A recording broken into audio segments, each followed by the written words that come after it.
Just put this by the USB. How sick if it was a USB? That would be a good USB. Right on the other side.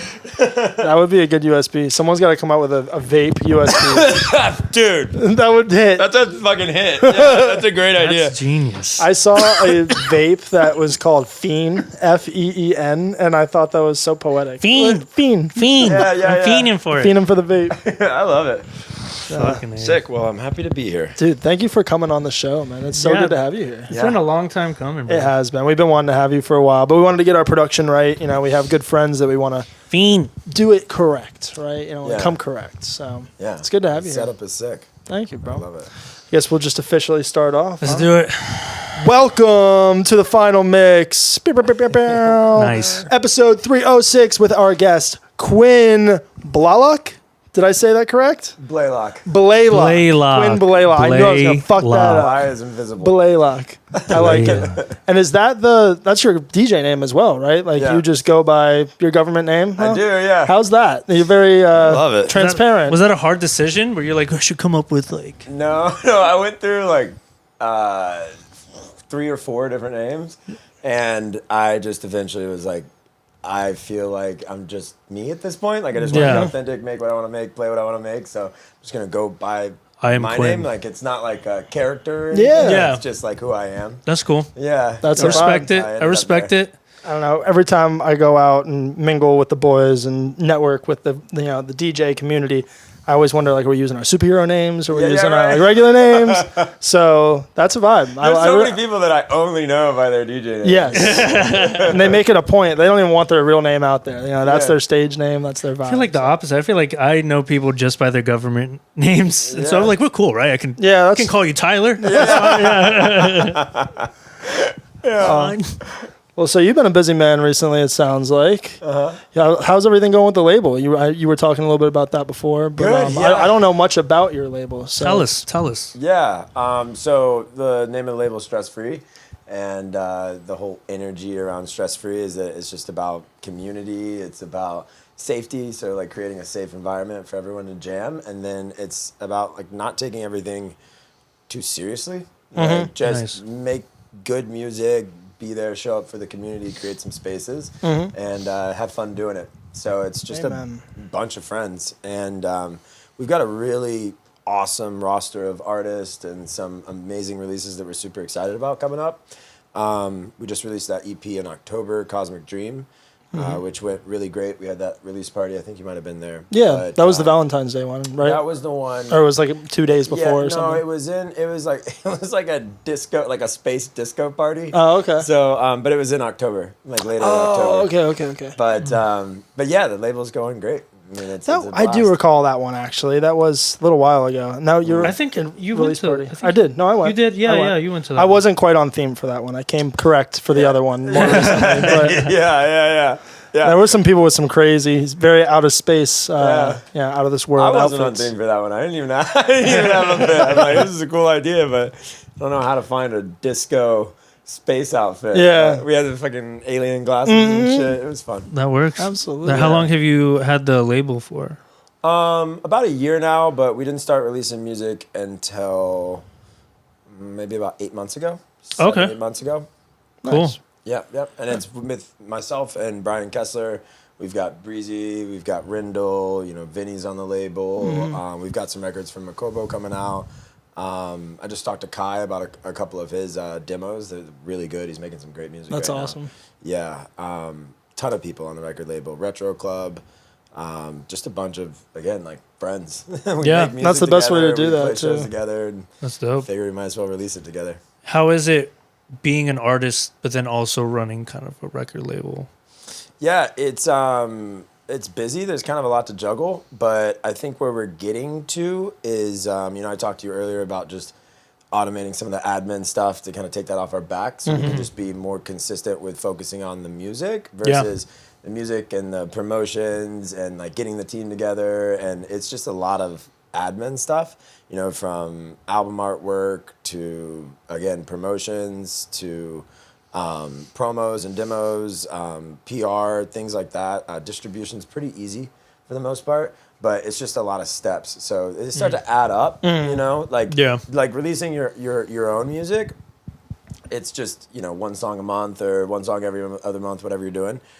But then if, you know, you want to be as consistent as we do, where it's like a mix a month, 1 to 2 songs a week, one original, one edit, it kind of takes up a little bit more time. Yeah. But again, we're automating that stuff and getting it to where the process is as effortless and seamless as possible. And we're not putting too much pressure here at the beginning around like every song being like absolute breakout. Yeah. We're just building a body of work. You know?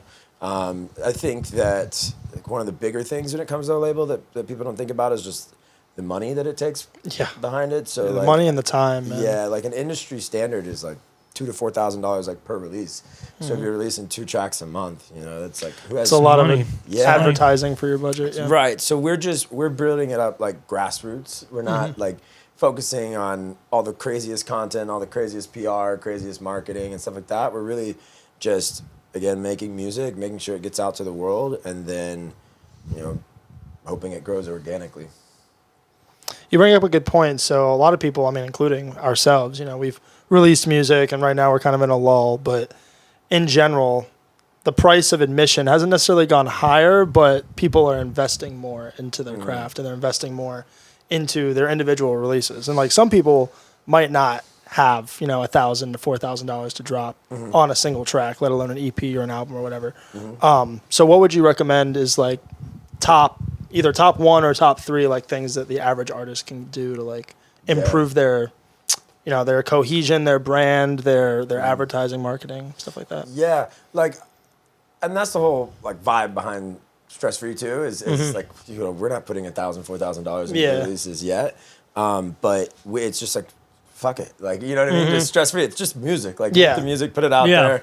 But I think, you know, some free things that you can do that I've seen work for a lot of people, and you've probably heard already, is there's a lot of resources to get your music into other artists' hands. So there's TrackStack, which you can make your list of everybody familiar with TrackStack. Yes. Yeah, so like TrackStack's free, right? Or it's maybe like $20 a month or something like that. And so you can send your demos to TrackStack or your promos to TrackStack. So if you have releases, you can send your promos through there. There is just genuine outreach to your friends in your community. Hey, I hope you guys can share this. Like, if you'd like it, if it resonates with you, give this a listen. That's free. So you can just reach out to people, really. Wow. And then you can take that one step further and reach out to blog posts, like playlisters. Just manually make a list of like, here's 100 playlisters that are within my genre, and like reach out to 10 of them today, 10 of them a day with like a really personalized message, and be like, hey, if you like the track, want to support it. A lot of those playlisters will charge nowadays, but they're also looking for new stuff and new artists. So if you have something that really resonates with them, they might just throw it on the playlist. So that right there is some really low hanging fruit. And if you think about it, like if everyone that, let's say, you reach out to your friends, you reach out to 30 friends, you're like, hey, if you love this, like, repost it, make a video, whatever, that would be really helpful. I'm early in my career, and I'm really hoping to get this to as many ears as possible, as long as it resonates with you, right? And they can make a piece of content, and then that's, like, you don't have to pay for marketing. It's like what they call, like, UGC, user-generated content. So that's just all, like, the low-hanging fruit, free stuff. You can make the art yourself. Like, you could just squiggle on a piece of paper. Or you could use like AI, or you could again reach out to a friend. A lot of people are doing this stuff for really cheap anyway. Like digital art. Like that's one thing that AI has done for that, the visual component to the audio industry, I guess, is like when we were making hip hop, you know, people would be like, oh, I want to charge $50 to $100 for an album cover. And it was like, I could just scribble a crayon on a piece of paper and call it a day, you know, call that art. Now people are doing AI. And so I think it has caused some of those digital graphic designers to maybe take a step back and lower their prices, or do it for a friend for cheap or something like that. Yeah, I remember when we were doing hip hop and we would be looking for tracks. Sometimes we'd make it Photoshop. Other times I'd use like a photo that I just taken. Canva edit or something. Canva edit, or sometimes we would reach out to like Days Before Bunny. That was like we had an artist who drew like different stuff and really cool art. So I think that was a Fiverr call, right? Fiverr was huge. Fiverr was huge. I mean, still is. I haven't used it in a minute, but still. Fiverr's sick. You can find some dope artists on there and stuff.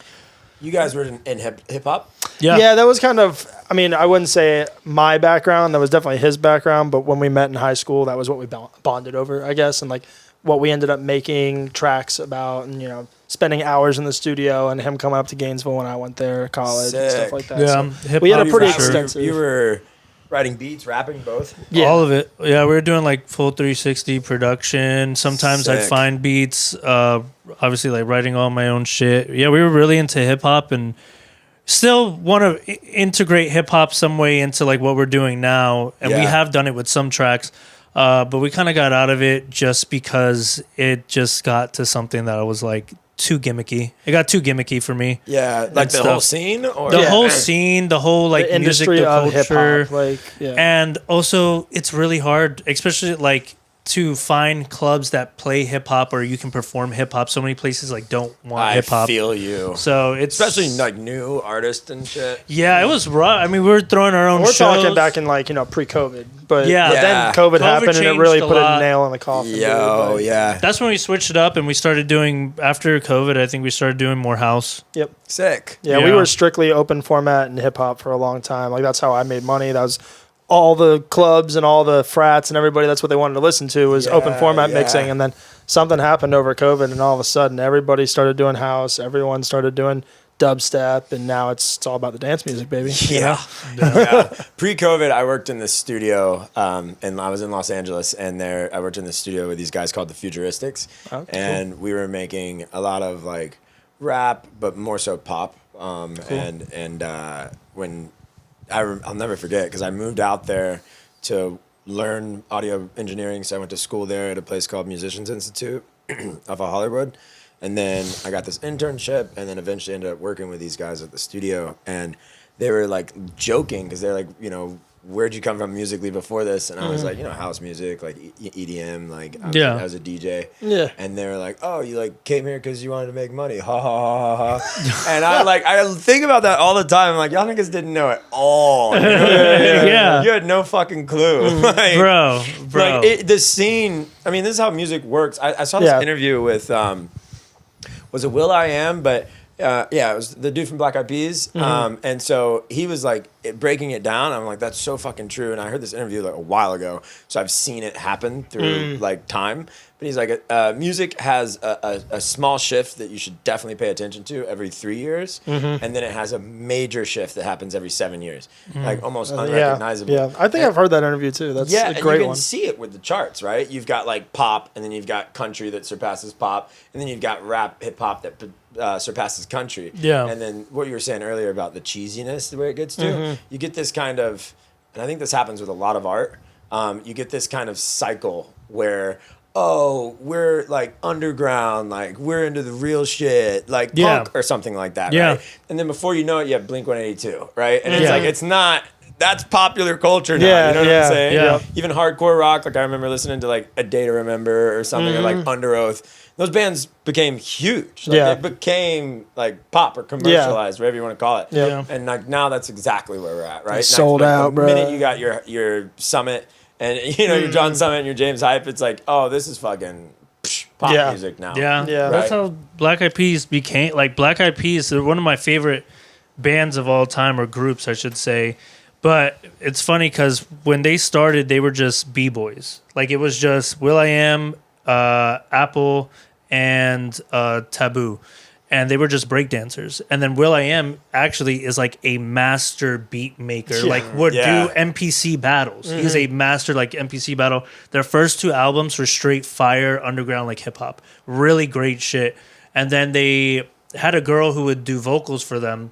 And then they got signed to a label and they were like, okay, like you're really good, but like you gotta kind of be a little sexier. And she wasn't with it. So then they got Fergie. And then with Fergie is when they started doing more commercial shit. And then, bro. And then Will.i.am started making Coca-Cola commercials. Yeah, Coca-Cola. You see, like, you hear, like, Pump It, and it's like, that's crazy shit, and it's so energetic. But then, like, the song that we always talk about that we want to, like, do a remix of I'ma Be. Oh, yeah. Oh, my God, it goes so hard. And it's so different than, like, what's sounding. But, like, they were commercial, But if you really go back and listen to it, their beats are hard as fuck, bro. Yeah. Hard as fuck. The lyrics are whack, but the beats are hard as fuck. That's how I feel about Dre. Like Dr. Dre was such a good producer, and he was very iconic for his time. And then he became commercial, and he, you know, Beats by made Dre. Eminem, made 50 Cent, Yeah. like, made some of these people, and really just ended up, you know, selling beats, right? And, Yeah, like, selling becoming beats. commercial. But at the core of it, like, he changed hip hop, and like, Yeah, yeah. Black Eyed real, Peas changed dude. hip hop. I Yeah, mean, yeah, Dr. Dre is a king. Look Yeah. at Snoop Dogg, bro. Look how Snoop Dogg was in.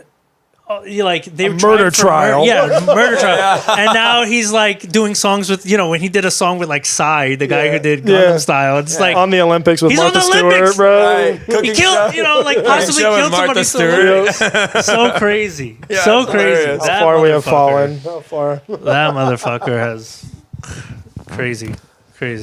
So Yeah, it's awesome. It happens in like it happens in art, like in movies. You get we have this swarm of superhero movies. That's like what we're getting out of now, where you're seeing this like resurrection of like the slower art films. You're getting doing your really well. A24s now. That's what I was just about to say. Like Yeah. A24 is becoming like we're gonna The go see an shit. A24 movie. Like, it's becoming a little bit more popular. Yeah. and it spawns. That's this. It's like this evolutionary cycle of art where it spawns. It's like all the commercialism gets so cheesy that it spawns this like rejection of Yeah. the Yeah. popular, and they reject the popular. Anti-culture. Yeah, until boom, now it's popular. And they're like, Yeah, now A24, yeah, like super like niche, and now it's like every other film is an A24 film. In 5 years, it's gonna be like another A24 fucking film. right. We want to see some shit blow up. Yeah. So that's exactly like after this, it's gonna be like probably the 80s again, where you have your Sylvester Stallones and your Can't have Arnold another Schwarzeneggers. 80s, dude. We just finished Stranger Things. We can't go back to the But 80s it's gonna be again. different. It's gonna be like big dudes like Machismo vibe. Yeah. lift that shit. It's gonna be like that. Just and like, retro workout films. All the yeah, time. that's it. Just like shooting guns and I everything. could watch a bunch of people on cocaine doing jazzercise. Yeah, there you go. That'd be fun. There you go. That's what it is. That's what it is. Completely forgot what I was gonna say. Something that you just mentioned. Okay. Cocaine. No, jazzercise. The It'll 80s. come back. It'll Yeah, come back. 80s hip hop, Stranger Things. Oh, that's what it was. There we go. Stranger Hey. Things. I didn't like. I've watched Stranger Things. Like Yeah, I've been yeah. with it. Yeah. And then this new season, it's a fucking finale. You Right. spent like all this time watching this show. Literally Yeah. 10 I wanna years. What see did you it. think of I wanna it? see- well, so I didn't finish it. I got to like the last That's two. fucking You know when they crazy. like pause the last two episodes? And Yeah. we're gonna put this shit in movie theaters or whatever. Yeah. I just didn't. Pick it back up. That's I was fair. like, I'm not even really interested. That's the anymore. ultimate like tease. Like just the last two to finish it. Nah, I'm good. I'll leave it. You know what? How'd you guys feel? I didn't really give a. Okay, I thought it was, and people are gonna disagree. It was okay. They played it fucking safe. I wanted somebody to die. Yeah. And they all played it. I mean, do you know how it ends? I don't know. No. Okay, well, Without spoiling. they all died. But No. I definitely thought someone was gonna die. It was everything was played safe. It felt rushed. Yeah, it literally felt like they had this, like you said, this pinnacle. They had gone 4 seasons, they're at the climax, and then they were like, we don't pussied know out. what else to write. Like, we already wrote it all. Yeah, and it they was- they literally admitted that they were writing the season as it was going. Yeah. So Whoa. yeah, It was like you wanted Duffer to. This Game of Brothers or Thrones whatever. shit for It- real. literally exactly. So it what was like they were talking. At first they were making excuses. They were like, "Oh well, we've been thinking about this," and then after they were like, "Nah, like yeah, we kind of just read it out." And then like people are like, "Well, how come like this didn't happen? That doesn't make sense." They're like, "I don't know. It just how it happened." I was like, Ugh. I wanted to. bad. It's like Lazy. you want like a big fight scene, and like I was ready, and like Yeah. it's fucking New Year's and everything's going on, Yeah. and then I was like, kind of. dude, they really did. Eh. Ride their bikes into the sunset type shit. Type shit. Yeah, it's just type like, shit. come on, somebody fucking die. Like The come one on. thing that everyone thought was going to happen was it was just going to be like a big Dungeons and Dragons game right at the end, and that's I heard about that's that. not what happened. So No, at least that was it was good. okay. It was That just would've been okay. annoying. It was Yeah, alright. the dragon fight in Game of Thrones being like completely in the dark. They're like, Yes, save yes. money and shit. Yes, bro. See, I did not watch that. I did not follow Game of Thrones at all. Dude, that's like the most. I mean, because it's the best show ever Yeah, made. yeah. Like, It was hard for me to get amazing. through it with the first episode. I'm like, ugh, it's a lot of incest. Well, so that was a my lot thing. of, lot of brother I sister had fucking. someone sit Yeah. me down like halfway through the whole thing. Like it's like the 3rd season, halfway through the season, and they're like, just watch it with me. I'm like, okay. and it's just dicks. The whole thing is just dicks, Yeah, and I'm yeah, like, You're like, this is good, right? yeah, You're I'm like, no, this is not fuck. good. That one looks a little different. Why are they all cold? Dragon cock. Like, Dicks of Thrones. Dicks of Throne dicks. that's why, like, have you guys seen Dexter? Have you guys ever Yes, seen oh, Dexter? that's a great Pieces of show. it. Bro, Dexter's really good up until like, I mean, I doubt you ever, if you do watch it, up until like season 6 or 5. Yeah, it does and go his off the rails a sister, little bit. his sister thinks she wants to like fuck him and shit. And I was Yeah. like, bro, you've gone 5 seasons and everything's been normal, but I'm like, now your sister wants to fuck, because To be they're fair, like adopted. she They're was adopted. really Weird. fucked up mentally at that point. She was a little fucking whore. I'm not gonna lie. Well- She was sleeping with multiple serial killers at the same. It was She was trying to go undercover, you know. yeah. She It was just going weird. It was weird, but it was like, you want to fuck your brother now? That's Come a on. weird addition to the show. No. Like, how can we really spice this up? Yeah, they What if Yeah. they're fucking? It's like, Yeah. just gotta quit after the 4th season. Yeah, really. yeah. That's the thing, like Prison Break is another one of those where you're like, I want to maybe- see it. That's on my Maybe list. you guys should have just stopped after they broke out of prison. Like, Yeah, that's what the hell? Like they're gonna go around normal society, and then There's- they're gonna go back to prison. There's been a couple of shows like that. There was this show called The Mentalist, and it was like a crime show or whatever. And this guy's a fucking mentalist, and the whole time he's chasing the serial killer that killed his wife and daughter. Right Yeah. after like season 5, he gets him, and then they keep on with his life, and it gets super. I'm like, bro, you won. Just end it. end Just it. end the Right. fucking. I don't need They to see never him go can. into like retirement and see him pay bills and shit. Like I Yeah. want. This is all I came for. Like what's that? Shameless. I stopped Oh, after okay. like season 7. I'm I like, still haven't watched it all the way through, bro, but that's a good show. I got through, and then at one point I was just like, bro, when the fuck are you guys gonna get your shit together? I'm Yeah. like, come on. You're gonna be shameless this whole time. Yes, the I'm whole like, yeah. I was like, fucking talk to somebody. This is awful. Get on something, some kind of government benefits to help you guys out. This is rough. Go to a stress-free party. You want to do something. Yeah. Right, that'd be sick. Shameless stress-free party. There you go. Who's the guy that does the bear? What's his name? Oh, The- fuck. Well, yeah, he's in Shameless, but I Yeah. forget his real name. The Bear's great. The I Bear's love The great Bear. show. Have you seen The Bear? I watched the first. Obviously, as you can tell, the trend here, I'm really bad.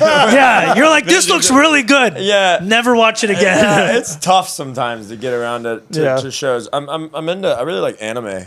Oh, okay. Oh, what are you watching right now? So I'm finishing Pantheon. I've heard of it. I've not, heard of it. Not on my radar. That means he's deep in it. I'm deep. Yeah, I'm deep. I'm deep. You have these like gateway drugs, like a Death Note or something like Yeah. yeah, that's fair. Yeah. and then you just start to. You're like, wait a minute. Like the depth of anime is so like it makes you think, and that's the ones that like I go for. And Yeah. then it's not distracting. Like if there could be a good show, but like bad acting. Yeah. Like in my opinion, it's super distracting, and you can really like express art in a completely different way. That's Yeah. true. Like this Pantheon thing's about uploaded intelligence, like UI. Oh, cool. Which did you guys just hear about The Fly, where they uploaded Yes. the fly's brain into What? a You computer? haven't heard about this? Oh, this is Tell. tell about this. This is bro. crazy. So they just successfully uploaded a fruit fly's brain into a computer, and this fruit fly like thinks it's alive as a digital thing inside this computer. It's just doing fruit fly things. in the computer. Yeah, and they it's can like like looking for food read and the eating. digital brainwaves and shit. Yeah. So and they said Literally uploaded. they're like we can upload Black humans. Mirror shit. This is- like, Dude, it's actually pretty fucking crazy how many Black Mirror episodes we just completely checked Yeah. off. Like it's some sort checked of literally, checked dude. off. Like it's like some sort of brochure for the future. What's really Yeah. fucked up is I wanted like Back to the Future Jetsons shit, and now Right. we I have. just we're want a in fucking Black hoverboard, Mirror, goddammit. like- Yeah, right. Just one hoverboard. The best hoverboard that we got was this little things that you. It's like inflatable. No. Remember the hoverboards, go- the little wheels. Oh, that yeah, you they got, go like, a on and bunch- shit. Yeah, those are That's fun. They're like, fine. That's You take got- we, it. we have one wheels too now, which are kind of nice. But I've Those seen one some wheels people are eat crazy. ass on Oh, that dude. shit. I fucked myself up on one of those. Really? Yeah, for real. Fuck. I mean, they get cooking, bro. Like you're literally just going go 30 fast. miles an hour, and then just you fly right off. Just it like one an little anime. rock. Just fucking dead. Yeah, Wow. Fuck that. I but lift heavy. wow, a fly's brain into. Yeah. Man, at that point, I'd be like, just unplug it, bro. Just stop there. Just Yeah. stop. It's gonna get too. It's getting bad. We're gonna upload a human's brain into a Tesla bot, and that's gonna Well, be it. They're the gonna thing have, is, like, God. we're gonna have to have a whole new Geneva Convention Well, just what- for It's gonna be AI so shit. scary. Like, I think they'll give you an option, right? Do you want to live forever? You Right. can live in this computer, but then what it's gonna do is it's just gonna be the Matrix, and they're gonna be like, okay, we can keep your memory, or you can like, if you want to live longer in the computer, you got to expand your memory. You got to pay for it. How do you pay for it? Maybe you got to work in the computer, and now you're just a slave forever. Yeah. Maybe, but I yeah, don't right. fucking know. So this show is about. This is trippy. I'm watching the show, like seeing nothing about this fruit fly brain thing, and I'm almost finished, and I see this fruit fly brain thing just successfully happen. I'm like, whoa. You know what I mean? Like this, it's like, what the fuck? Like But that kind of shit happens in Pantheon? Or? Yeah, but it's in the show was made like, I don't know, years ago or something. Yeah, and now it's Like, happening. It's like this is wild. So all of the thought experiments you can go through of like what would the future look like with uploaded intelligence, like they go through deeply in this show. Wow. So it's I don't know, it's fresh on the brain, if that makes any sense. Yeah, that's fucking crazy. I'm dipping my toes into the anime hole, so I might have to check it out. What are you starting with? I mean, I've already seen Attack on Titan, seen Death Note, seen what my buddies back in the day used to watch, Dragon Ball Z Kai and Yu-Gi-Oh! And all that shit back in Naruto, all that stuff. Yeah. So, I've definitely dove in, but I'm not too deep yet. I'm still waiting. Yeah. It takes time because you got to figure. There's so many different animes. There's so many. But like Attack on Titan So and Death many Note are different- definitely my vibe. Like Yeah, I they're like good. the Attack horror, on Titan, like crazy visuals. Undeniable, Like, that's just undeniable, right?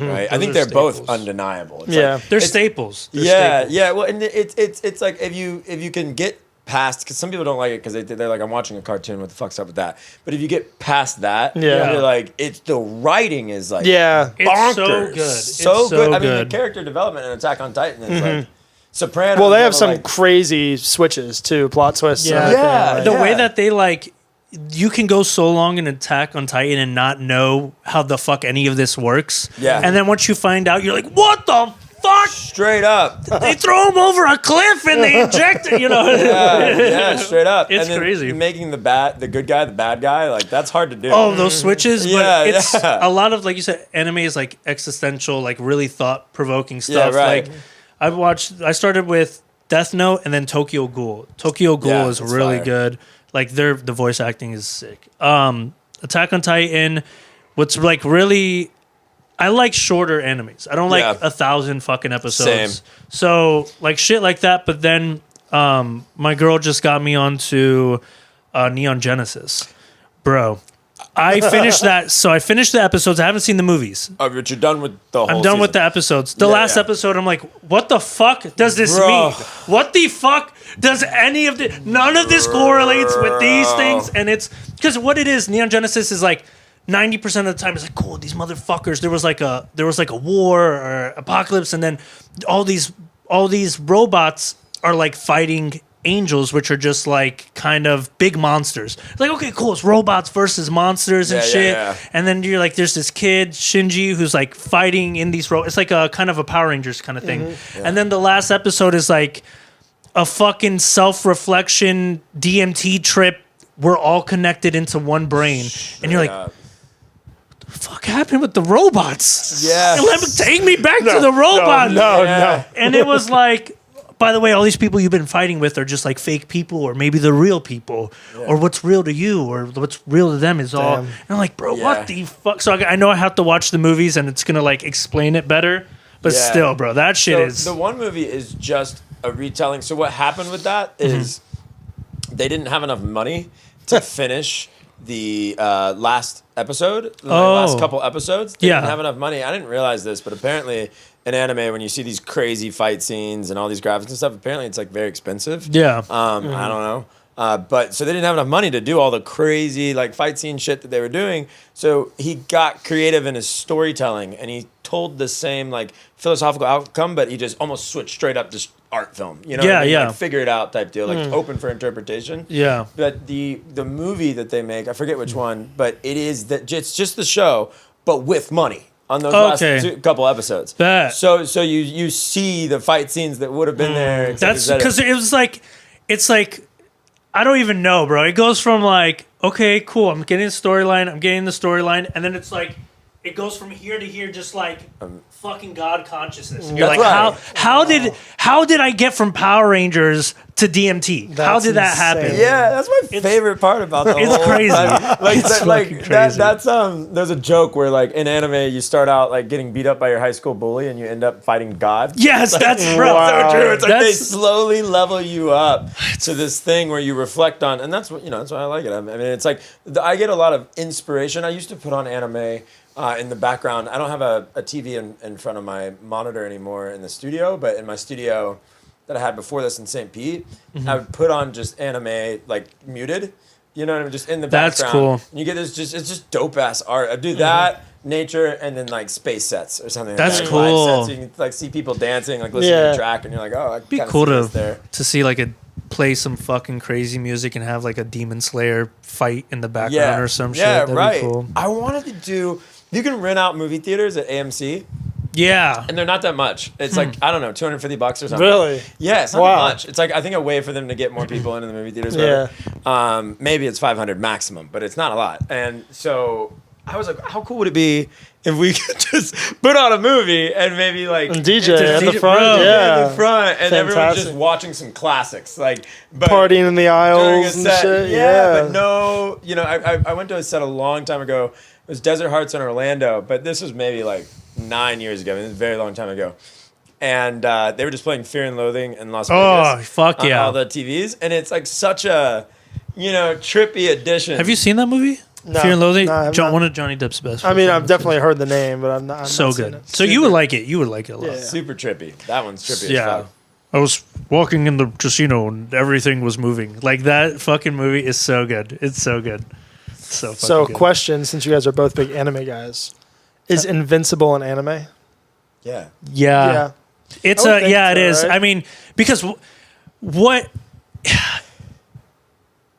if somebody in fucking Japan dubs it in fucking Japanese? Then everyone's like, yeah, 100%. Right. So Well, America's getting on game. That they Pantheon are. is American made. Oh, really? do you Yeah. do you think Teen Titans is anime? I would say yes, but Like, what I separates don't. a cartoon from anime? Yeah, like Yeah. Teen Titans cartoon, the original, not the brand new like Right. younger one, but the original like Teen Titans Right. from fucking 15 years ago or whatever. I would think that's an anime. I mean, it's like kinda the style. What's a Yeah. champagne, right? Like, yeah, that's you know, true. a champagne it has to come Invincible. from a certain area in France. I would right? say Yeah, like so it has yeah. like anime has to come from Tokyo, you know. Like, but anime. I mean it. Well, think about it. Invincible is based off a comic book. Anime is based off a manga. It's the same shit. Yeah. I agree, Like but it's weird. It's a weird line and What do you stuff. call it if you don't call it anime? It's like adult cartoon. Adult cartoon. but That's then fucked it's like- up. and it has all the arcs of like anime of like Yeah, self belief it's and excellent. It's well, superpowers. it's definitely Excellent. influenced by it. There's no Yeah. doubt about that. I What mean, the even hell? like Avatar: The Last Airbender and like shit like that, you know. Yeah. The fuck? Does anime have to come? I didn't know this. Like, if it has to come from Japan or. Put it in the comments. Does Yeah, anime have to come from Japan? Start a fucking war. Far be it from me, but I've just heard some people who are very, the anime weebs, as you would call them. You know, like weebs. they just They're gonna put in the comments. You guys are all fucking idiots. Yeah, right. Like, Reddit warriors assemble. fuck that shit, man. It's a good show. It looks like anime. I don't know. You know what I mean? It looks like anime to me. It must be anime. Yeah, right. Looks like it, smells like it. Yeah. Now we have to go to Comic-Con. Oh my god. I would love to. I would fucking love to. I would like to one day. I met this guy that does 3D prints of everything. So he builds Oh, Airbnbs, and the whole thing is like 3D printed art, like on certain themes. So the one Yeah. I went to was like a Medusa theme. Oh, Sick. And it's just so sick, like super dope. Like every now and then, I probably about 4 times a year maximum, but anywhere from 2 to 4 times a year, I just go on like a mushroom ceremony. So I'll just take Hey, man. like Hell 3 yeah. grams of mushrooms, Nice. and I'll do 3.5 grams of mushrooms, and I'll just stay at the same place. Usually it's like a farm or like someplace in nature. I'll camp. I used to go to this place, Wonderfield, for years. But this time I didn't have access to the farm, and I was like, I feel like I need a mushroom ceremony. So I found these Airbnbs, and this one was like, I'm like, this is made for a mushroom trip. Hell yeah. It's here in Tampa. Hell yeah. And I did my ceremony there. Then afterwards, I'm like, I gotta meet this guy because like I know he knows what's good. Like I Yeah. can just tell by the way he built the building.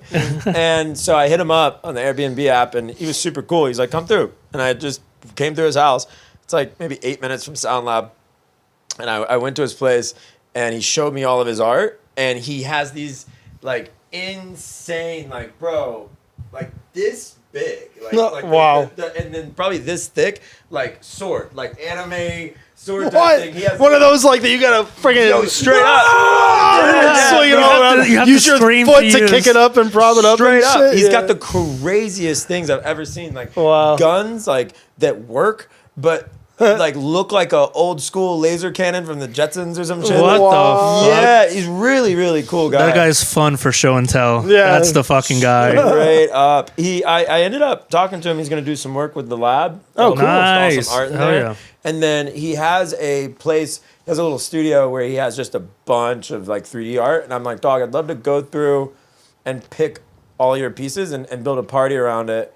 I'm thinking like gods and goddesses or something, and taking his 3D pieces of like Medusa and like Wow. these other gods That'd and be goddesses sick, he had, bro. and just like kind of put them all around.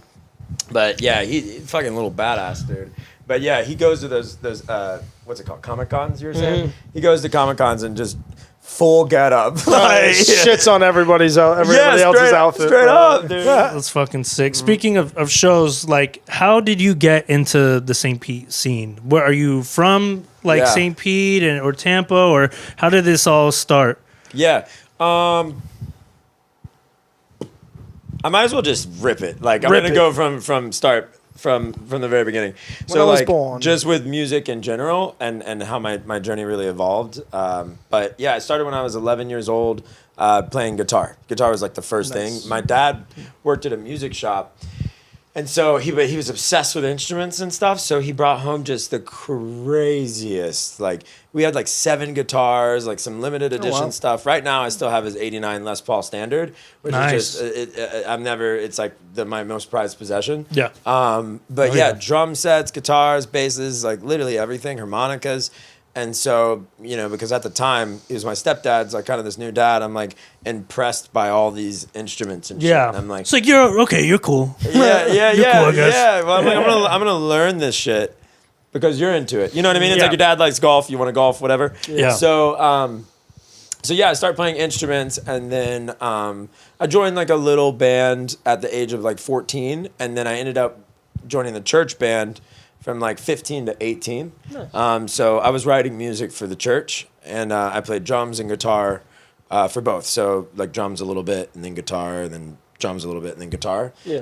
Guitar I'm definitely like the most proficient in as an instrument. But yeah, from there when I went to college, I quit everything because I was super busy. And this homie comes over, and Kinch was there at the time, Kyle Kinch. Oh, wow. Brandon Sutton, and I'm going to college in USF Sut. in Tampa. Cool. Yeah, Sut the homie. He's the brother.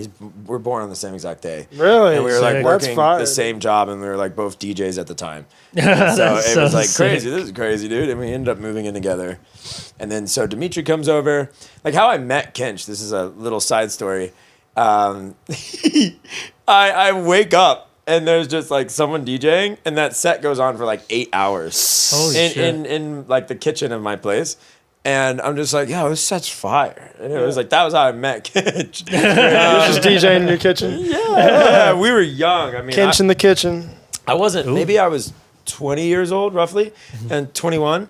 And Dimitri, he had Ableton, and he was like making music and shit. And I'd never heard of DAWs or Ableton or anything. I don't know. I never researched. I just played instruments, right? Plug in, play. Crazy. I was like, what? You could be a whole is this? band. Yeah. Like you Yeah. can make an entire band, right? And you can do anything you want. Like possibilities are endless. So I asked him that day, I'm like, what does it take to do this? Like how do I get this? Like what would I need to make music? And he's like, well, you need a MacBook Pro, you need an interface, headphones, you need Ableton. And so I literally used like almost my entire student loans to get this Hell MacBook yeah. Pro Yes. and the Ableton and everything. Do it. Yeah. Use government money, Right. for music. Fuel your Funny music career. passion. It's gonna cost you a lot more in the future with the interest, but Yeah. but fuck it. Fuck it. No, but, yeah, but so I started DJing and producing around that time. I'm like a much slower producer than most people that I meet or have met and know now. A lot of people are just up off the ground running original tracks. You know, this guy at the lab right now that's been like 6 months in, he's got like 2 releases coming out. But for me, I spent like 3 months figuring out how to make layered claps. Like I took a long time, and I think it was because I had that perfectionist syndrome. So I just wanted everything to be how like my mind's eye like wanted it to be, and I just wasn't quite there yet. So it was like I didn't give a fuck. I wanted to be there, like at this like level of I know that excellence. Yeah, I'm way over that now. But so I was living in Tampa, to answer your question, and I was DJing, and I did open format and stuff as well. That wasn't like what I loved, but I definitely was a lot of my gigs. And I was a pretty like, as a mobile DJ, I was booked. You know, I did like McDenton's. I did when it was called Drink back in the day. Yeah. We started District 3. We made this collective called Smokehouse was the name of it. Cool. And so at the time it was me. It's a lot of guys, but you guys know Lucas. Yeah. So it was like me, Lucas, Kench, Sutton, kid named Grant Lee, Dimitri was in it, who I talked about earlier. Blunts and Blondes, my guard Cool. at the Oh time. wow, he was in that shit. That's cool. Yeah, well, he wasn't doing dubstep and shit at the beginning. Right. We were all like, you know, we were house heads, and that's what we were doing. We hosted a ton of shows, like a ton. I mean, we had Justin Martin, we had The Magician, we had Chusin Jubayos, we had Coco Drills. Wow. We were like, at the time, there wasn't a lot of people in the scene. It was basically just us. What's like the timestamp on this? Like what year? was this? So it was, time isn't real, first of all. But it's for a frame of reference. Real quick, Frame of reference. So this was, I wish I could like pull up a flyer or something. Let's say it was like maybe 9 years ago. 9 years or ago? so. Okay. But yeah, we had like major venues. Like we were doing Ritz, and this was before Blunts had the residency. Wow. I remember when they called us about the residency, and we're like, Mike's your guy. Like, I don't want it. Zed doesn't want it. Kid didn't want it at the time. We're like, Mike's your guy. Then Alex Schambeck got him and then took him on as a manager. But yeah, this was a while ago. It's about 9 years ago. Like the Tampa scene was just all open format, like you guys know. Hell yeah. And I got to a point where I was like, I really want to move to a city where music is normal. You know, where like you're not telling someone that you're a musician and they're like, you do that full time. Yeah. You know, I wanted it to be like normal. Like I'm a musician too. I wanted to like get into a place where I felt like I could grow. I'm really big on mentors, like really helping you speed up time. Yeah. Really. No, like, that's the what a time mentor it takes does, for you man. to do shit. It's Absolutely. like someone's already been through the mistakes, so just like learn from them. And Yeah. these mistakes can be costly. Yeah. Time. Very money, true. everything. That's a great fucking piece of advice. Yeah, that's kind of what I was getting at earlier too when we asked you like, what can someone with not a lot of money do? Because like you end up wasting a lot of time, a lot of effort, When a lot of someone's money. like, yeah, I it's could've told you that discouraging. Yeah. You're like, fuck, it's been 4 years. Yeah. Well, and so I'm many people, broke. but so many people want to do it on their own too, and it's like, you know, All right, buddy. it takes a you do village. it. It really and does. still like dead ass, but still like at the end of the day, like you know, you're still doing it on your own, right? Like Yeah. you're just getting. You're waking up You're every just morning. having a soundboard, like you're having someone that, you know, a piece of advice. There's a really good piece of advice that I got when I was younger, and it was that you should always have 3 mentors. You should have 3 types of mentors. You should have a mentor that's like where you want to be in 10 years, like this absolutely crushing it in that area, someone who you really look up to. Then you should have a mentor that's at the exact same place as you, like in the mud. Maybe they've been doing it for 3 years. You've been doing it for 3 years. You both have the same goals, but you're still working on building it. And then you should have mentors that you're teaching, people that you brand new to the game, and you might know a little bit more than. Oh, so you're mentoring them. Yeah, and I've kept mentees that or- my entire life. Like I kept that my entire life. That's a good piece of advice. Yeah. Yeah, but so we had Smokehouse. We ran through the city and everything, and I was like, I'm gonna move to Los Angeles. Like we all disbanded for sure. Like a lot of us, we just went on and did a bunch of different things, Yeah. right? Some of us, 2 of us ended up being on festival stages regularly, Kench and Blunts, and then Sutton is like king of the. He's running it down here. King of the open format, like zero question. And then I went to Los Angeles to go to music school, and then that's when I ended up working for that music studio. And we did some, like the biggest hit that came out while I was there was Roxanne, all she wanted to do Oh, was yeah. play. Yeah, That record, that was a hit. that was a dope record, Arizona. But we did records for Machine Gun Kelly, like Selena Gomez. Like we had platinum records in there. We worked with Bruno Mars. Like Nice. It was a really credible music studio. So I learned so much there. I was doing a lot of the engineering after sessions. Cool. So how it would work there is we would, I mean, it was a job, right? Like, it's exactly why I went there. It's like, no, this is real, this is serious. Like, they're sustainable. Right. They're getting their music out there. They're signing records. And they would come in around like 11, 12, and then they'd work until like 8, 7, 8. They'd bring different writers in daily, and then 4 to 5 days a week. And then at the end, like throughout the year, A&Rs would drop in, and they would listen to the songs that we had made. And then they'd be like, oh, this will be good for this artist. Like, this will be good for this artist. This will be good for this artist. Because I guess this is a surprise to a lot of people. It was definitely a surprise to me. But, you know, you look at the credits on a Justin Bieber track, you're going to see like 8 people, right? We wrote a song, okay, I guess I can't say what it is, but we wrote a song, and it was about feminism and like being a woman and being an empowered woman. 4 dudes wrote that song, and it ended up in an extremely, it was a theme song for a very popular movie, like Disney movie. The artist is huge, she's massive. And so like 4 dudes wrote that song. Yeah, on a lot of songs, it's like, it's like dudes writing it or vice versa. It's like it's a think tank. It's a fucking think tank. It's quick, a collab. Quick trivia question: how many guys and girls do you think it took to write "No Broke Boys"? No Broke Boys. Disco Lines. 8. What's your guess? 6. 12. 12 What is the fuck? 12 people. Don't write that song. What is that, Tinashe? What the hell? No Broke Boys. Yeah, exactly. So 12. So it's like, to me, that was a shocker. Like, I would have guessed 4, 6, max. It's like, what the hell? Like, Fucking 12. Disciples numbers. I mean, is that including who? Well, I guess it's technically Disco Lines' beat, but like, I mean, there's probably some ghost producing happening in there. I and promise you, engineering it's and not stuff like Disco that. Lines beat. Like, I would say that at least on the beat alone, there's probably 4 or 5 people. Damn. Like, I'm not. So how crazy. does that? I mean, I guess at that point it's a brand, but That's like. right.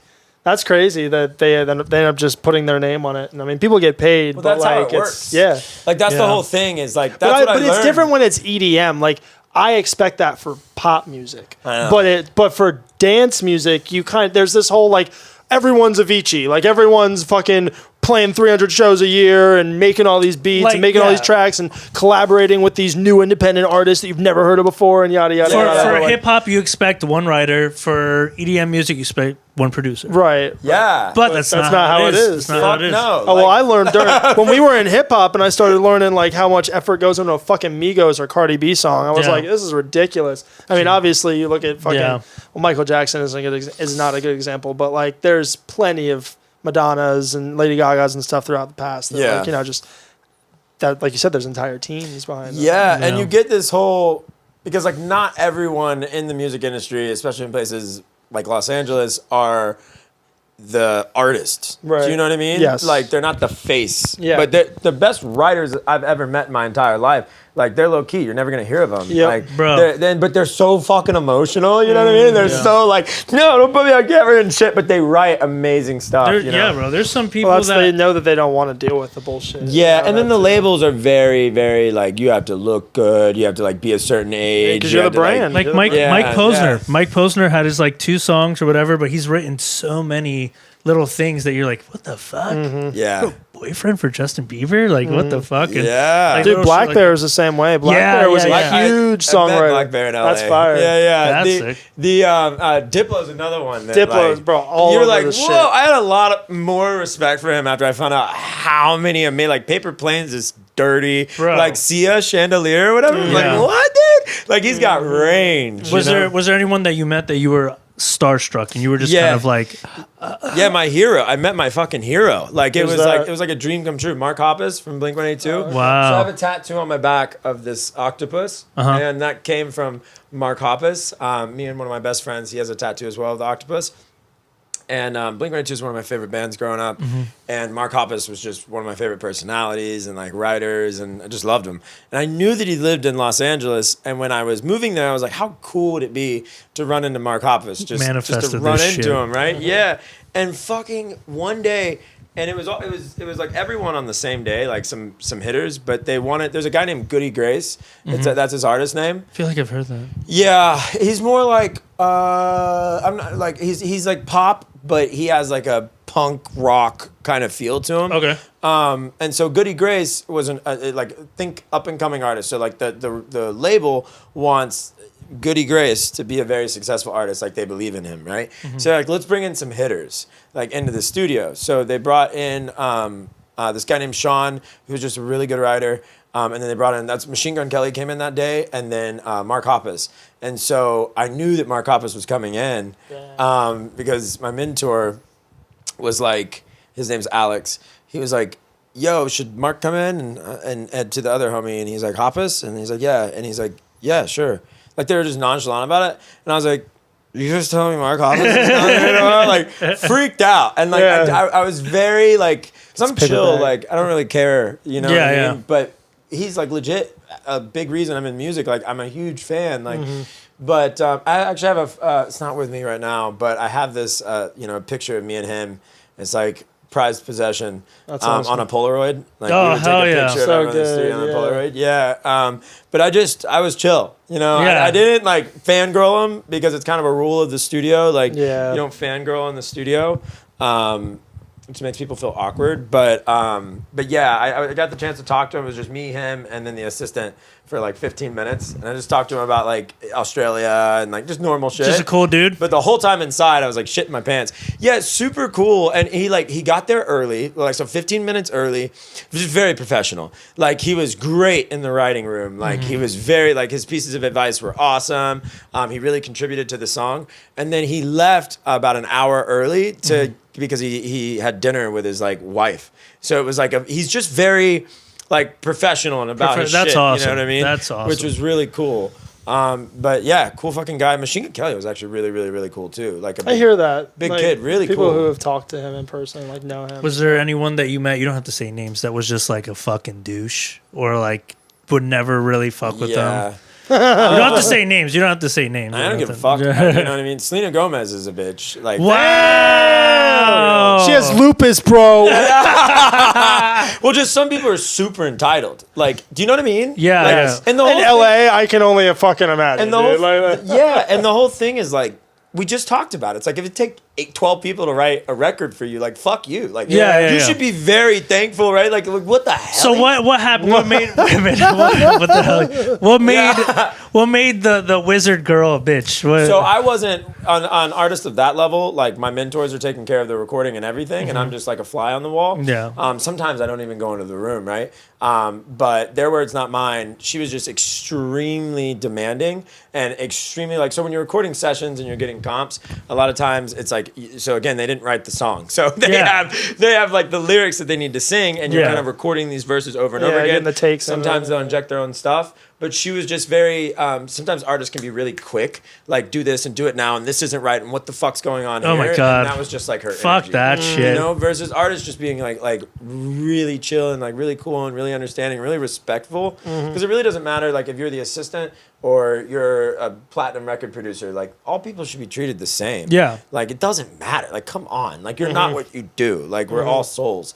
And so I hate that energy when someone is like thinks they're better than anyone for any reason. Like it doesn't matter. Like you have more money, you have more fucking credibility, whatever the fuck it is. Like you're not better than anyone. You're just in a different situation, and that situation, like who's ranking that? Like who's like, oh, click, like there's no fucking there's no social credit score here. Yeah, right. This is fucking America. yeah. So, but everyone for the most part that came in that studio was vibey, like super vibey. That's good. And they didn't often bring the stars in. Like we write for the stars. Yeah. Like, if the stars want to record and the studio's open and the record label's cool with it, then they'll bring them in, which is what happened in that situation. So you're over here, you're doing your thing, you're a big star.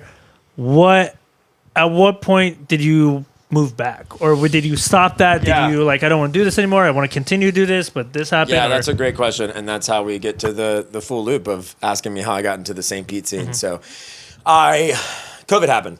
That's what happened, period. That's the answer to fucking everything. Yeah, straight up. If your life changed in 2019, 2020, it's COVID. It's fucking COVID, when all bro. like the woo-woo people were like, we're changing timelines. It's like, we did. We did. We literally We literally fucking did. hard Everything. turn, bro. I just remember, like during COVID, we're like, bro, we're fucking Gainesville. Like we're taking we were over running Gainesville. shit, small town shit, but we were running Yeah. shit. And then I remember Eli gave me that call, like, hey, like, I think we should be worried about this COVID shit. I think it's going to come over here. And I was like, really, man? Like, blah, blah, blah. And then it hit. And then I just remember me and you be like, bro, what the fuck do we do now? Yeah, Dude, everything just dropped. I was in the Fuck studio. COVID. I We had fucking Studio hate A, COVID. Studio B, and I got to the point. I was working really hard to get to this point, like really hard, like every fucking day, and like nonstop. Like my fiance, I had a fiance at the time, like and everything. She was Wow. just like, dude, what are you doing? I'm like, exactly what we came here to do. Yeah, Like, yeah. I have to grind. Like Yeah. I had a one bedroom. I turned the bedroom into my studio, so we were sleeping like out. Yes. And then, because I need 4 walls. Yeah. You know what I mean? And so. I'm renting this apartment. Yeah. Do you for not the understand? geometry? Yeah. Do you not understand how this works? Yeah. And I just want to go to Just bed. acoustic Yeah, foam straight everywhere. up. Like, I just want to sleep, please. straight up. And I'm like, you signed up for this, yo. Listen to this fat bass. Yeah, right. Yo, check this out. Just sounds like shit. I made this for you. But I was, they finally gave me the key. They gave me a key to the studio. And they're like, Nice. basically, when we ride out, you can bring like whoever the fuck you want in here. And Yes. so like, think about these levels to shit. It's like, okay, if I write a good record, now if I come in and show them 8 records and then they pick 2 and then they bring those up in their meetings. That's like how it goes, right? That's like the pecking order. And so it was sick because now I'm in LA and I'm like meeting somebody at Sweet Green and they're like, what's up? What do you do? Whatever. And I'm like, I work in the studio. And they're like, oh, I'm a singer. And I'm like, fucking come through. Or I'd meet somebody at, like, they do these things called school night where they bring in like promising up and coming musicians. Oh. And I'd be able to like meet them and have credibility because I could bring them to a platinum studio versus Yeah. like come to my bedroom type shit. Yeah, yeah. So Come to my bedroom. so yeah, right. Come to my bedroom. my one bedroom studio I'll record you. apartment. Yeah, I'll record you. right. Creepy. Just want to take some pictures. That's funny. Yeah. So and I was in a session. There was like 4 people in the session, and that someone in the session like was just like looking at Instagram or something or like reading the news or something, and they were like, "Yo, like they're shutting down the grocery stores. Like I think we need to like get the fuck out of here and like protect ourselves." And I remember that like someone asked, they're like, "What's the first thing we should get?" And I was like, I don't know, maybe a gun. Yeah. Everyone, I'm in LA and I didn't really. Yeah. And they're like, The Florida came out. what did you say? So beside themselves, dude. There were so many moments out there. I where just imagine you say like, I don't know, a fucking gun. Yeah.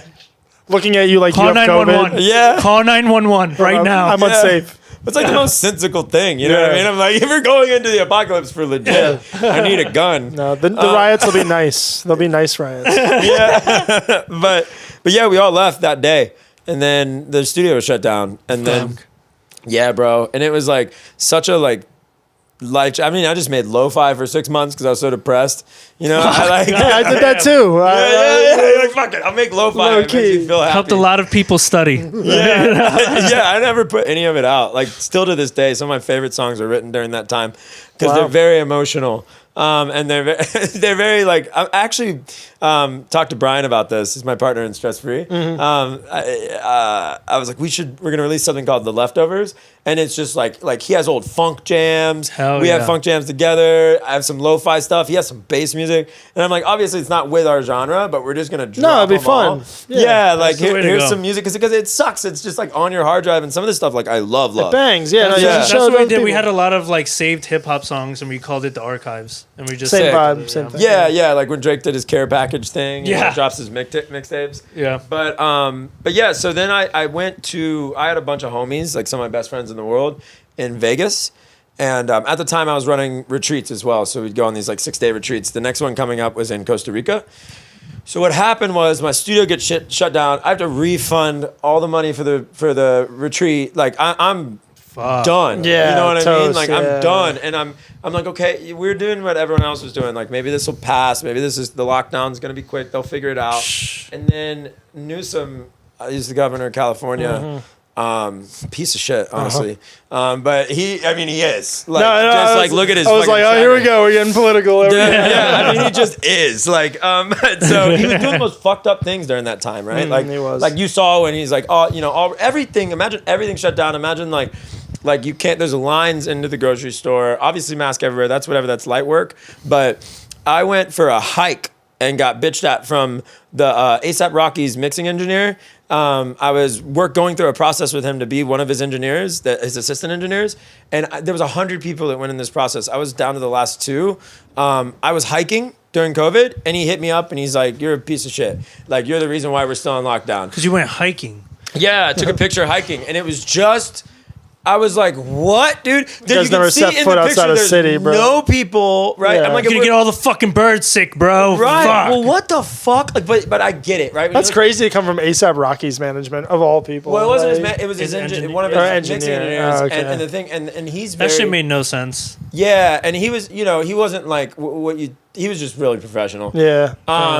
And All about maybe he optics. knows someone that like died or knows someone Yeah, that was, that's like, usually where that comes That's from. the thing. Too, You're yeah. like, it's so really. It was fascinating to see how much we turned against each other during that time. It was crazy. Yeah. But yeah, so it just got like it started to get to this point where Newsom was like, "Oh, it'll be 1 month, it'll be 2 months." Actually, we're not quite sure how long it'll be, and so I left and went to Vegas. Like I hit up my partner in the retreats. At the time, he was out of the country. I think he was in like Europe or something, and they like flew home immediately. We all met in Vegas, and we're kind of like, okay, all of our businesses and everything shut down. Let's like lock in on this house and figure out how to like make it work. Yeah. And so I was in Vegas for like maybe 8 months or so, and that was fun. It started to like open up here and there. I played a couple spots out there. Yeah, Vegas was popping during COVID a good bit. They had the cheap Little flights bit. and everything. Yeah, exactly. A little bit, yeah. Still a little like military policey. Like if you guys know Disco Pussy in Vegas. Yeah. So I was at that club. We were like so happy it just opened up, and me and a group of friends. They're like, "Yeah, you buy this table, and then you get this section, and then you can take your mask off. You can like actually touch. It's a club. You know what I mean? It's like you don't want to go to a club full of masks and stuff. So we did, and we got the section, and none of it was true. Like we had to have the mask on. We had all these other things, and there was What? police my God. inside of the club at one point, and it was so trippy to me because Yeah. I'm like in the club, like music's playing, and everyone's separated, and like everyone's in mask, and there's a policeman walking around. That's and weird, shit. bro. I'm What a like, this weird is time. Dystopian. It as really hell. Yeah. fucked up a lot of people. There's still people today that are just like, will never take a mask off. 100. And it's crazy to just see. Or never put a mask on. It's fucking crazy, bro. It's Straight fucking up. crazy. And so I came to visit Florida because I'm from Florida, and at the time my fiance went to Florida to live with her family. So while I like figured things out in Vegas, and that was kind of like my instruction is like you don't want to live. Like you don't want to be in this house full of 5 guys just like grinding every day. Like go home, like live with your family, and like I'll figure this shit out, you know. And so I came back to Florida, and when I came here, I don't know why, but somehow we ended up in St. Pete, and I ended up at Ruby's. Oh, And- nice. cool. Yeah. Yeah, and I was Great like, spot. what am I doing? Like, Florida's it, you know? Yeah. I'll never forget. I was like around this bonfire, and everyone's like, how's things been going? And I'm like, well, the only thing anyone could talk about in Vegas or California was COVID because it was such a debilitating thing. Like, so many things were so closed for so long. Yeah. It was very debilitating. And so I was bringing that up, and everyone was kind of like, what are you talking about? You know? And I was like, oh shit, like this didn't really, like Florida's being really chill. Florida did not give a fuck. Yeah. So I was like, Maybe for 2 months. That's about it. yeah, and you could also kind of see the writing on the wall there, where when Florida doesn't shut it down for 2 months, but California shuts down for a year and a half. Yeah. Like, whose economy do you think is going to do better over the next 5 years? Yeah, Florida blew the fuck up. Still people Still are coming to this here. day. Still. Yes, Yeah. straight up. Yeah. And then there was the Super Bowl, and it was like in Tampa, yeah. and it was like Lightning Tampa was won the playing. fucking Stanley It's been- Cup twice in a row. The last like 7 years have been Tampa. Tampa, baby. Has been like Florida on the map. Absolutely. on top, dude. Fucking going crazy, The bro. live music at Ruby's, I was like, oh, this feels like New Orleans, and like everyone's having fun, like they're happy. The energy. I'm glad you said that because I've only been to Louisiana once and I didn't hit like Bourbon Street or anything. Yeah. But like Ybor and St. Pete both give me They do, yeah. like New Orleans vibes for some reason. much more so Ybor, much more so in terms of the aesthetic. Yeah, yeah. But yeah, I mean, at least the music there is very. It's hard to find really good live music, like Yeah. very talented musicians, and Ruby's has some. Yes. Oh my Beast, god. dude. Yes, they do. But Let me yeah, check these real quick. yeah, I ended up. So I ended up in St. Pete, and then I kind of skipped over this part, but my boy, when we were in Vegas, he wanted me to teach him how to spin. So he bought like CDJs and like got everything set Nice. up. And I remember the first night when I was coming back in it, because I took a pause on DJing while I was out in Los Angeles. And so I'm teaching him, like I'm supposed to be teaching him, but I was like, let me get back into it real quick, like kind of warm up. 6-7 hours pass, and like I didn't say a damn word, you know what I mean? I was just like locked in. Yeah, you know? yeah. And I was like, all right, that's it. Like, and one of the things I missed the most when COVID happened was socializing, clubs, events. Yeah. So I kind of just made a decision to like fuck it, like fuck ghost producing, like songwriting, fuck pop, fuck rap. I mean I love rap. But but I was like fuck pop especially. I don't like it. I never did like it. It's just the studio I ended up in. Yeah. And it so, pays, and you know that's the culture. Yeah. Yeah, right. And I figured like I could just make whatever I wanted once I got enough, credibility, got out of the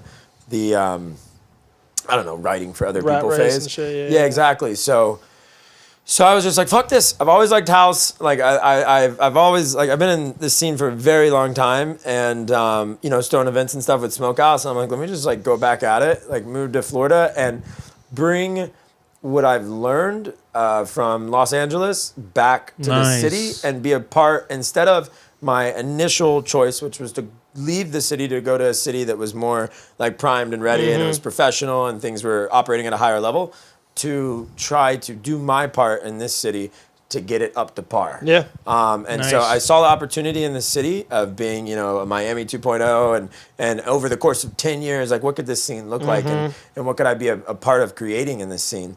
And so like I immediately got to work, like immediately, like when I got here. And shows, dude. Fucking shows. Yeah, thank you. I mean, everyone's so cool. Like St. Pete, especially, like everyone's just so cool. Like the community's chill. sick. I can't get over the community here. Like, the community in St. Pete is very, hey, we're all working towards the same goal. Or you have some people who are like, oh, I just want to stay in St. Pete. Other people want to blow up. But I think it's very different than Tampa. I think Tampa's very like, especially like in rap, but like Florida in general, I feel like has this like, one of us is going to make it. We're not all going to make it. But St. Pete, I feel is like very different. St. Pete, very different. I mean, on down to just where your tax dollars go in St. Pete, like there are entire arts districts. Like there's there's funding. There's the mayor here's the shit. Yeah. But versus Tampa, it's cool. Like they want to build up Channel Side. They want to make it's all about, like you said, Miami 2.0, and that's. St. Pete, I'm not really even sure what you could compare it to, in the Miami conversation, but like maybe Fort Lauderdale. I don't know. Like, it's, not even, it's their own thing, St. Pete really is. Like, it's just it's a perfect combination. Like, it's right by the beach. So you got, they got good beaches people there too. Like Clearwater and shit has great beaches. Great beaches. So you have like, I feel like naturally when you're by water and sunshine, you have happier people. Yeah. I don't know what type of study this would be, but it's like the happier people live by the beach. And And then at the same time, you have, Tampa, it takes like 20 minutes to get to Tampa. Like it's right there. You have a little bit more of a developing city. Even St. Pete, like the developments that they're doing are crazy. Well, now they're throwing a lot of money into that whole area by by the stadium and everything. I just wish they didn't block the sun.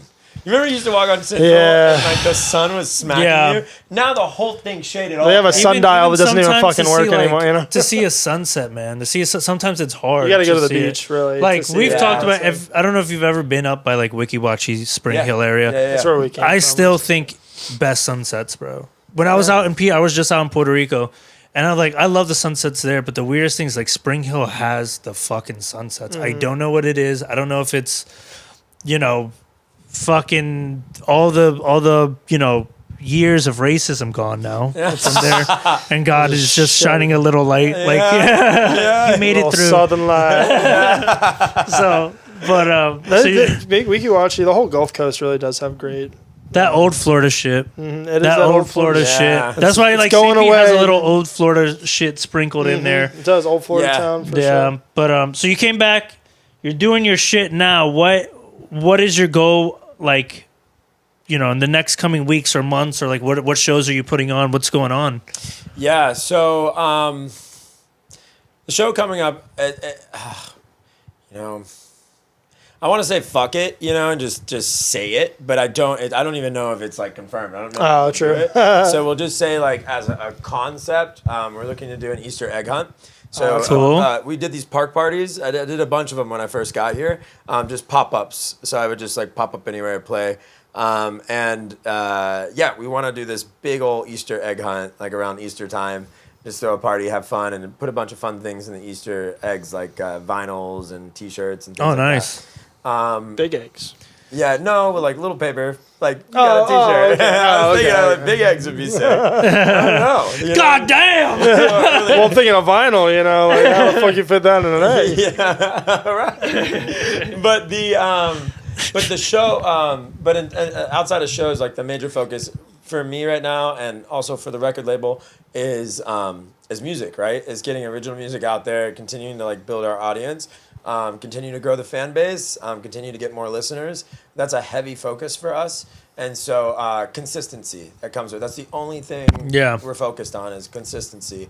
We're not cause we're staying stress-free here. We're trying to chill and just write the records and get them out. And so, I mean, last week I wrote a record with Kessler, and it took us like 8 hours, maybe 6 hours across 2 days. Mm-hmm. And, we can mix and master it in another 2 hours maximum.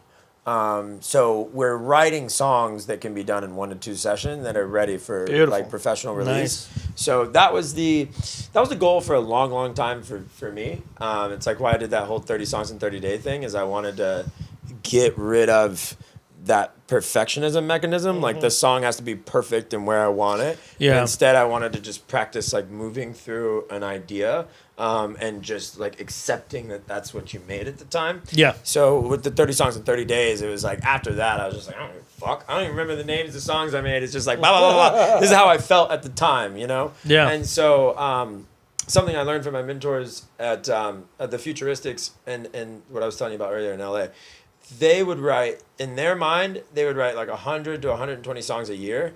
And then if 10 of them got signed, that was a good year. Wow. And they were very successful. So when you have that type of psychology, and I actually said this to Gallo, like early on, I was just with Gallo earlier today, and he's just doing so excellent. His music's so amazing, and he's got some really awesome deals that he's going to announce pretty soon. So his career is going amazing. And this was actually one of the times I visited during COVID. Gallo was like, yo, what if I, and I told him, I was like, my mentors told me to write 100 songs in a year, 10 of them get signed, you're lucky. And Gallo's a hard worker, and he was just, boom, boom, boom. He started like fucking doing it. He writes so much, like every day. Wow. And really it is like put one foot in front of the other and just write records. Like don't put all this like, there's this awesome book called Reality Transurfing. But it calls it like excess potential. It's like excess potential if you think about it in the positive or the negative. It's easy to think about it in the negative. If I think everything is going to suck, then it will suck. Mm-hmm. But if I think everything is going to be absolutely amazing all the time, you're putting pressure on your expectations for a specific outcome. Yeah. And the universe doesn't fuck with any of that. It fucks with knowing. Right? Or God, or however, like, they fuck with, that's faith. Faith is knowing. Faith's not like, God, this better be the best day of all time, right? Yeah. That's still excess potential. Mm-hmm. So in terms of, like, how we're moving and what we're focused on, it's writing the records, making a release strategy that isn't overly complex, but hopefully gives the audience a little bit more insight into where the song came from and the energy around it. And just doing our best to get that music in the right hands and get it to everyone, as many people as possible, Mm-hmm. Not everyone loves this genre and these types of songs, but just whoever resonates with it. And like building our fan base from a place of people that just like really fuck with us. Like I'd much rather have 5,000 fans that are just bonkers, like listen to every track, they're huge supporters, there's a bunch of feedback, than have 100,000 that like don't, that are just like, because it's cool. Right. Like, and so with that being said, there's zero question that we'll be releasing one original a month, one edit. But cool. at the frequency in which we're writing, we're also still sending tracks out to get signed by other artists and other labels. Dope, so bro. The main focus this year and like our kind of like rollout plan for the label, like where we're at in that phase is right there. It's just heavily focused on the music. We'll still throw events, but in my mind, I was like, I'll throw an event once a month. And I threw like the Gasparilla party. We had the party for Valentine's Day. Mm-hmm. Then we were going to have this Easter egg thing coming up. And then after like the Valentine's Day one, and I was like, like I'm like just overloaded. Like I'm just like doing like way too much. Yeah. And I'm like, I don't know if I can like do this much, like this consistently, like something's gonna fall off. Yep. And so the one thing that we're making sure doesn't fall off is the original records and the releases. And we have some really cool songs that I'm very excited about coming out. Like I said, Makobo's tracks are great. Brindle has just been on one. Me and Brian have a bunch of like really great stuff in the pipeline. So that's our main focus. Yeah. Well, let us know. Let us know if you ever need help with an event, because this year what we're doing is podcast. We're trying to do more events and bigger events, because we had our one at Tampa Club that went really well with Jay. So let us know, bro. Let us know. It's fucking awesome. Yeah. He's a good guy. We want to have you on. It'd be maybe not so much poetic, but we've been fans of yours for a while. Yeah, we definitely want to have you on one of our shows and one of our lineups at one point. Yeah. Unfortunately, it didn't work out in November, but I foresee it happening in the future. Show looked sick. Yeah, It was dope. and it was our first big show that we've had. First show that we've had that we've really flipped profit on, especially since being in St. Pete from Gainesville. We did our thing in Gainesville, but St. Pete, we've done stuff at the Nest and we've done stuff at TK Lounge, in Tampa and stuff like that. But we're really coming into our own and figuring out, like you said, we'd rather have 100 people in a room that really fuck with us than 1,000 people that are like scrolling our Instagram and like whatever. Like we want people who care about it, who want to foster that community and want to make a moment. That is the thing that I'm the most like happy with and like proud of where we're at now is the fucking community is just I can't get over it. Like how supportive they are and how awesome they are and how like here for it they are. Like it's great. It's amazing. And we do Brian and I are running like the musician and music department of the Sound Lab, and we're like we're at all these days, throw a bunch of parties there, and a compliment that we get when we throw our parties there is like that's the crowd. And it was like the crowds are the best, and like the funhouse party, like the crowd. It's like so the parties are built around an intention, and then from that intention, it's like the crowd always shows up like with that intention. Like funhouse is like inner child, self love for the Valentine's Day party. Cosmic Dream it's a little bit more of a meta concept, but it was the infinite loop of love.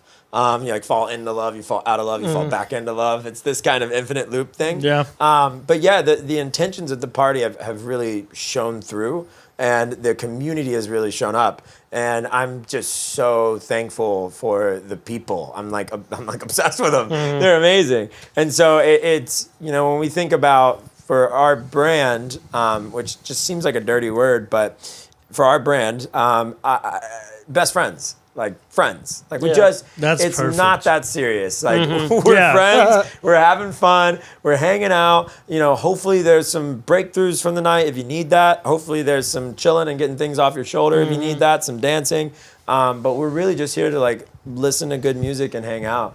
And so I think that's gone really well. I'm always it's a great business model. Yeah, right. I'm always down for a good collab. So I was looking at what's it called? Lava Lounge or something? It's a newer spot. Yeah, I've heard of it. Yeah. I haven't been there. The venue looks sick. I haven't been there yet. I was like, that looks like a cool venue. Like maybe we should drop in and like see what's good with them. There you go. I have such a thing where I'm like, I'm not doing events, and then I'm like, oh, what's that over there? That meme we're the same way. Walking, and, like, looks back. I feel like that. So. I'm not going to throw an event 2 months later. Damn, I kind of want to throw an event. Fuck, it's next week. Shit. But they're so fun. They are. They're great. And to watch everything come together, like it's magical. Yeah. It really is. Yeah, exactly. But we'll still do things, I'm actually playing at the lab tomorrow from 4 to 5. Oh, cool. Oh, cool. Closing it out over there.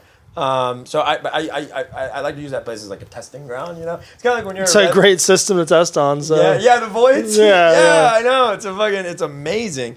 And we actually, I should say this on here, brand new. We're literally figuring out the payment processing on it right now. But the lab, the memberships are like like $3,000 and then like $300 a month. Like they're kind of a lot. So we want to get more. We want to get more local producers in there, and we want to get more musicians in there because a big purpose of the lab is to platform and help local artists in the scene grow with the resources they need with the Void system. So Gallo was there earlier today, like listening to a master that he's releasing pretty soon. So he's able to bump it on the voids. He's able to like look at it in the studio. Yeah, etc. that is incredible to be able to do for sure. Yeah, and so we're doing this new membership that has absolutely no deposit, and it's just $79 a month, and you get access to the studio, you get access to the gear. Yeah, now that makes it a little more worthwhile. Makes a little easier, I guess, to go down. Swallow. Yeah, and at the beginning, they're like, "This is our sign-up price." I'm like, "There's going to be 0 actual musicians that are here." You know what I mean? Yeah. It'll be, and what it ended up being, and it's really cool. It works out really well. Is the guys that had that cash, like the real estate agents and the doctors and the that want to learn. Right. And it's been pretty cool. Like some of them have gotten really good. Oh, that's dope. Yeah, so that's been awesome. But we definitely want Sound Lab to be a safe haven and an open place. And like guys, come in. I'm there Monday, Tuesday, Wednesday. I'll probably go back and write tonight. Like I'm there all the time writing. And we want it's if you spent what it would take to get that type of gear, you'd spend tens of thousands of dollars. So we have a full recording rig in there too, so you can record your set in front of the 14,000 vinyls. We've got 3 different angles. It records straight into the board. That's the you just shit, click bro. one button. And they're Blackmagic cameras, like they're Wow. amazing cameras. So it really is such a great resource to have in Tampa that we feel at this point is being a touch underutilized. So we wanted to make it more accessible for everyone to come in. So if you're listening to this podcast, or you guys at all, if you're interested, you can hit me up on Instagram, or you can hit up Sound Lab and ask to talk to me, whatever it is. But I highly recommend it. There's so many new DJs that start and they get a Flex 4. I'd be like, just don't get the Flex 4. Get this membership with the money you'd use to buy the Flex 4, and then play on CDJs and learn on the vinyls. V10, hear it on the voids. Go try your hand at some music production. And we also do, I just did one yesterday. Today's Wednesday? Yeah. I just did one yesterday. We do group lessons. And so dope. Once a month for DJing and once a month for production. And we're doing them. It's free for members. So if you're part of that $79 a month, you get free access to this lesson, which is crazy. Because like lessons, like I typically charge about $200 per lesson. So you're getting it. You're getting not only the lesson, but the ability to practice on the gear, on amazing speakers, access to the studio in case you're feeling frosty, and like it's for less than half. Yeah, like what literally. a typical Sesh would be. Yeah, wow. That's a fucking steal. It's crazy. Like I'm super pumped that like everyone's cool with that. We were working over the past like month and a half trying to like figure it out. Like that's more people in here. Yeah, and that's all it is, just making it more achievable, more affordable for, like you said, the day-to-day musician, the person that you want being inside of there. Yeah. But at the end of the day, utilizing that equipment, that's Right. Don't want to have to like sell your car to like. That's a beautiful thing, dude. Yeah. Yeah, no, that's not a lot of people are doing that, so that's a great thing to have in your hometown. I can't think of one. No. Like to have, that's the cool thing is like people have hi-fi listening bars. Yeah. Like, people have void sound systems, sure, right? And some people have studios, right? There's also a podcast room in there, which by the way, I just asked, I thought about it today. I was like, oh, fuck. The podcast room, saying we just got the lighting in there. It has the Blackmagic cameras. It has the Shure. I thought they were called 57s, but I guess this is a 57. The SM7B probably. Yeah. 7Bs, yeah. Exactly. 2 of those in there. It's a nice little setup. It's open now. Oh, wow. So There you go. officially, it's been taking a minute, and I asked the GM Marissa. I'm like, yo, maybe we bring in like a bunch of local podcasters to do like one episode there. Like, Hey. don't charge them anything. So if you guys want, you can do an episode in our podcast. Oh, we would love to. Yeah, That'd that'd be fun. That'd be good. Yeah. Would love Yeah, to he do it hasn't there. been to the Sound Lab, I don't think yet. No, I so haven't been you there would yet. fucking love it, Oh, dude. You okay. would. I'd probably lose my shit. Yeah, you Probably probably have a would. great time. Honestly, it's a Come tomorrow, great dude. vibe. If you want, come tomorrow. What time? I'm on 4 to 5. AM. Which I don't know if that's like a school night for you or whatever. I'll see what I can do. Yeah, these guys go late. They're like their flyers are like starts at 10 p.m. ends whenever. I'll FaceTime you in bed. Be like, oh, dude, that's sick. That's such a good set. I never want to put the time on the flyer because I'm like, I'm not quite sure. Dude, if it's legal. I remember I showed up at midnight thinking like, okay, fashionably late. No, I was early as fuck. And then like, I don't Wanna help us set I didn't up? even see him for like the first hour, and then I'm like there at like 1:30. Like, is Quinn going on? Yeah. I know.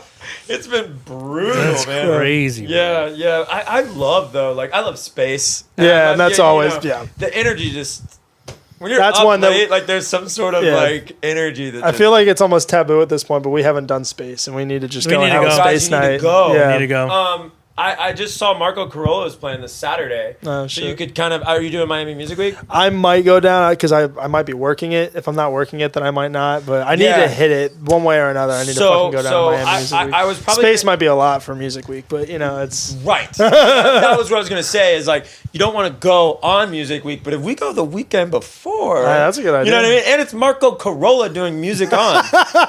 Like I was surprised because I had the day free on Saturday. It's the only day, the only Saturday this month that I've had free at all. And I'm like, I thought about going for Music Week because the Paradise lineup at Factory Town is stupid. Yeah. It's like so good. And so I was like, I'll go to the Raphael party at Jolien on Wednesday. Then I'll go Factory Town Paradise. And then we actually got asked to play at Mode. Brian's Nice. gonna play. Nice. But I couldn't because it was like when you guys asked to play, I was like already booked, and I was like, fuck, I want to play this, but I can't play that.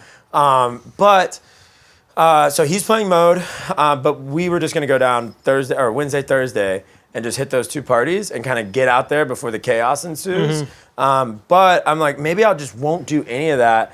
And because Corolla's the man, like if you haven't seen Corolla, I like haven't he's seen him live. amazing, Damn. and it'd be a good time to go to Space because you're not going to be too crowded. I mean, it's Corolla who does kind of pack out the yeah, but venue, it's Yeah. like you said, the but week it's before the Space. week before Yeah, Miami the week Music before Week. So Space is the best venue. Like we got a chance to vibe with Max Dean. He was at the lab, and he stayed after. So like he played like an impromptu set, and then everyone left. We kicked everyone out, and then he just vibed. Like he just vibed with us forever. Damn. Ended up like just hopping on the decks. Like it was really cool. And I was talking to him and his manager, and I'm like, "Where's your favorite venue?" And there's like one, you know where the ceiling moves? I forget the name of it. It's like I in know Italy or what you're something talking like about. that. Oh shit. Yeah. Okay. So he's like that venue, and then Space. Wow. Like, and a lot of people say that. They say, Like, a lot of yeah. these artists that travel the world. So I consider it a massive blessing that we're only 4.5 hours away from one of the best venues in the world with world-class artists. And the thing that makes Space special, I try to go once a month. I mean, legit. Wow. Is because, like, first of all, like, what are, we talked about mentors, right? What mentors are inspiring us? Yeah. And then even if you have a big artist here, I mean, I've never seen, like, a big artist here play for more than an hour, 2 hours. Yeah, like, that's Yeah. true. which is whack. 90 when you minute think about sets it. usually And tops. then, no, there's like a million people on the lineup, which is whatever. And it's also more expensive if you're like, hey, come here and play for 5 Yeah.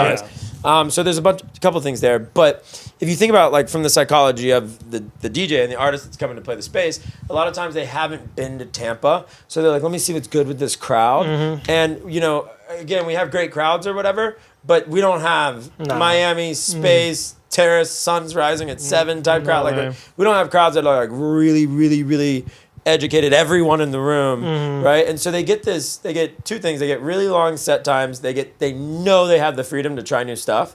So I've seen so many artists at Space, and the sets are just so much. I've seen artists at Space and then seen them in Tampa, and it's night and day. It's just different. Wow. Yeah, we just saw Frankie Riz do a 6-hour set. 8 hours. Like it's like, Fuck, whoa! That's it's a just ceremony completely right there. It's a Yeah. work different- day. That's a it's fucking work day. It's a work. Straight up. Just going to work. It's going to work. So I highly recommend you guys rip Space. All right. Well, there we go. This summer. You got to do it. Sick. Oh, yeah. dude. Well, unfortunately, I think our phones are going to start dying, so I don't want it to. I don't want to cut off the interview at all. But we could go fucking all night, dude. Yeah, Like, this is fun. this is very fun. We'll have to sit down and do this again. Have to Yo, have a for better sure, bro. conversation off camera, and man, it's so good to have you here.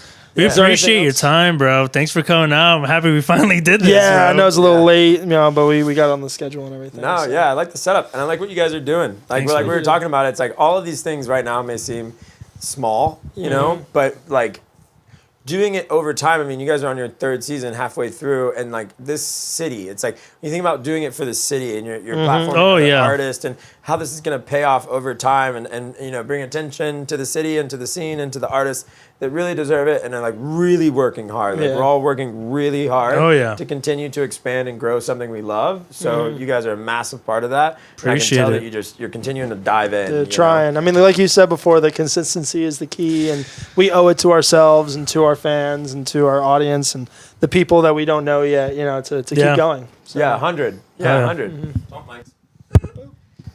Touch some tips real quick. Touch tips real quick. Man, well, we appreciate all you guys for being a part of this. We appreciate Quinn for being here. And Yes, is there sir. anything else you want to tell the people before we go? No, not at all. I love you guys. This is awesome. Keep coming. Keep supporting your local artists and DJs. And if there's anything that you guys want to see, any like themed parties, any artists, you know, any music or type of music, you know, always reach out. Like everyone in the city is so freaking Yeah. accessible and so freaking cool. So yeah, just keep coming to shows, keep having fun, and let us know if you need anything more. Oh yeah. Oh, yeah. Well, this has been episode 306 of The Final Mix with REM Music and our guest, Quinn Blalock. Blalock? Blaylock. Yeah, that's good. That's I really good. almost got it. The second one was killer. Blalock. All right. And Quinny boy over here. Thank you so much again for being here. And thank you all for watching. Until next time. Peace.